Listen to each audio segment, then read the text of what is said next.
Audio Jungle.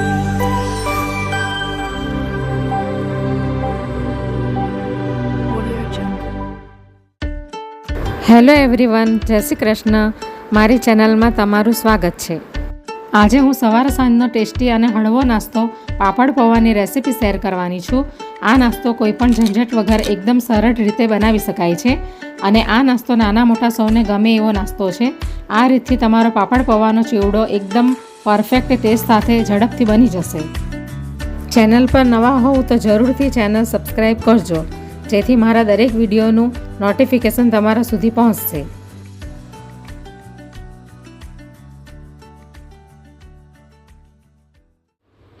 તો આજે હું પાપડ પૌવાની રેસીપી શેર કરવાની છું.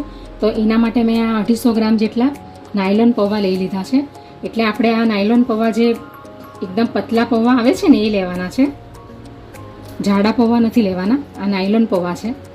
તો એની અંદર નાખવા માટે મેં આ 50 ગ્રામ જેટલા દાળિયા લઈ લીધા છે અને એક તીખું મરચું લીધું છે અને આ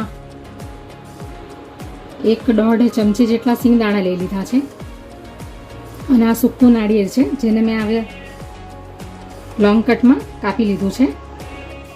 અને એની અંદર નાખવા માટે હળદર છે અડધી ચમચી અને આ અજમો છે અને આ મેન ઇન્ગ્રીડિયન્ટ્સ ચાટ મસાલો. આનાથી ખૂબ સરસ એનો ફ્લેવર આવશે. અને આ 2 પાપડ લઈ લીધા છે જેને મેં પહેલેથી શેકીને રાખ્યા છે. એને આપણે પછી છેલ્લે ઉપયોગમાં લઈશું. તો સૌથી પહેલાં આપણે આ પૌવાને શેકી લઈશું.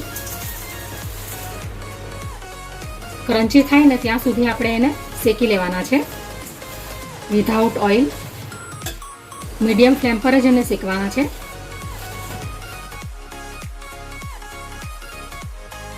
તો હવે આપણા નાયલોન પૌવા બધા શેકાઈ ગયા છે. તો હવે આપણે ગેસ બંધ કરી દઈએ અને એક વાસણમાં આપણે એને કાઢી લઈશું.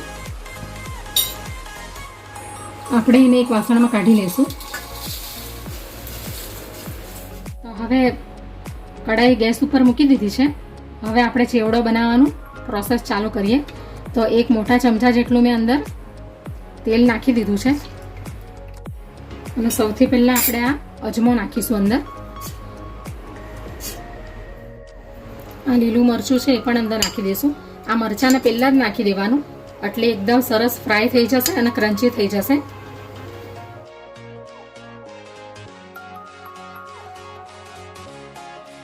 આ કઢી પત્તા પણ નાખી દઈશું.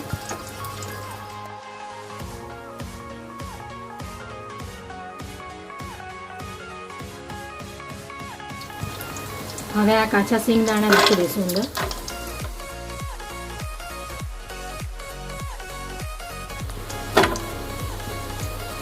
નાળિયેર પણ નાખી દઈશું, સૂકું કોપરું. એને પણ આપણે બરાબર શેકી લઈશું.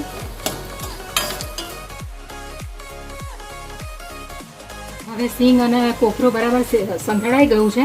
તો હવે આપણે આ દાળિયા નાખી દઈશું અંદર. હવે હળદર નાખી દઈશું.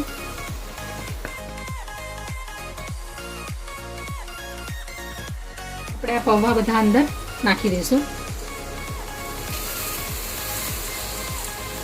આ ચેવડો એકદમ ઇઝી છે અને હેલ્ધી પણ છે.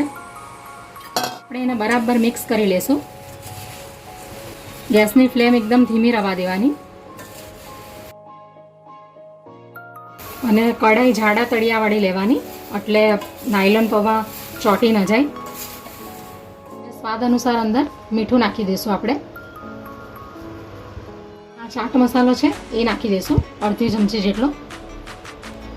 મીઠું જરાક જોઈને નાખવાનું કારણ કે ચાટ મસાલાની અંદર પણ મીઠું આવે છે. હવે આપણે મિક્સ કરી લઈશું.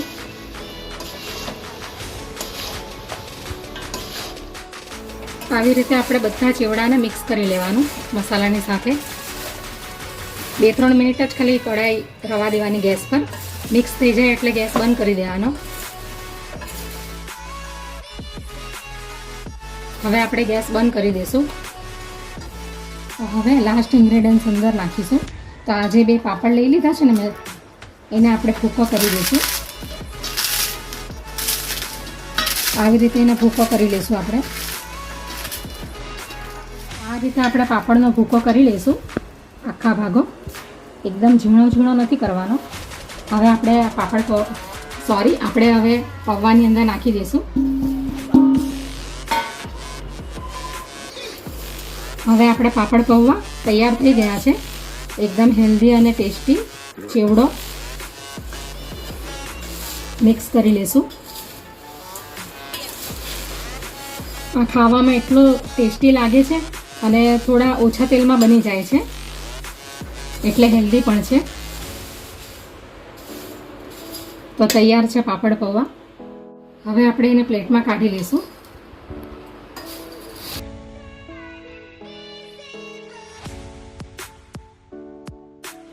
તો તૈયાર છે આપણા પાપડ પૌવા. તમે જોઈ શકો છો કે એ કેટલા ક્રિસ્પી ક્રન્ચી બન્યા છે. જો આ ચેવડો, પાપડ પૌવાનો ચેવડો ખાસ કરીને દિવાળીમાં અથવા તો સાતમ આઠમમાં પણ બનાવવામાં આવે છે. કારણ કે સાતમ આઠમમાં તેલવાળું ખાઈને આપણે બધા કંટાળી જઈએ છીએ. તો આવો હલકો ફુલકો નાસ્તો હોય તો સારો બેસ્ટ ઓપ્શન છે.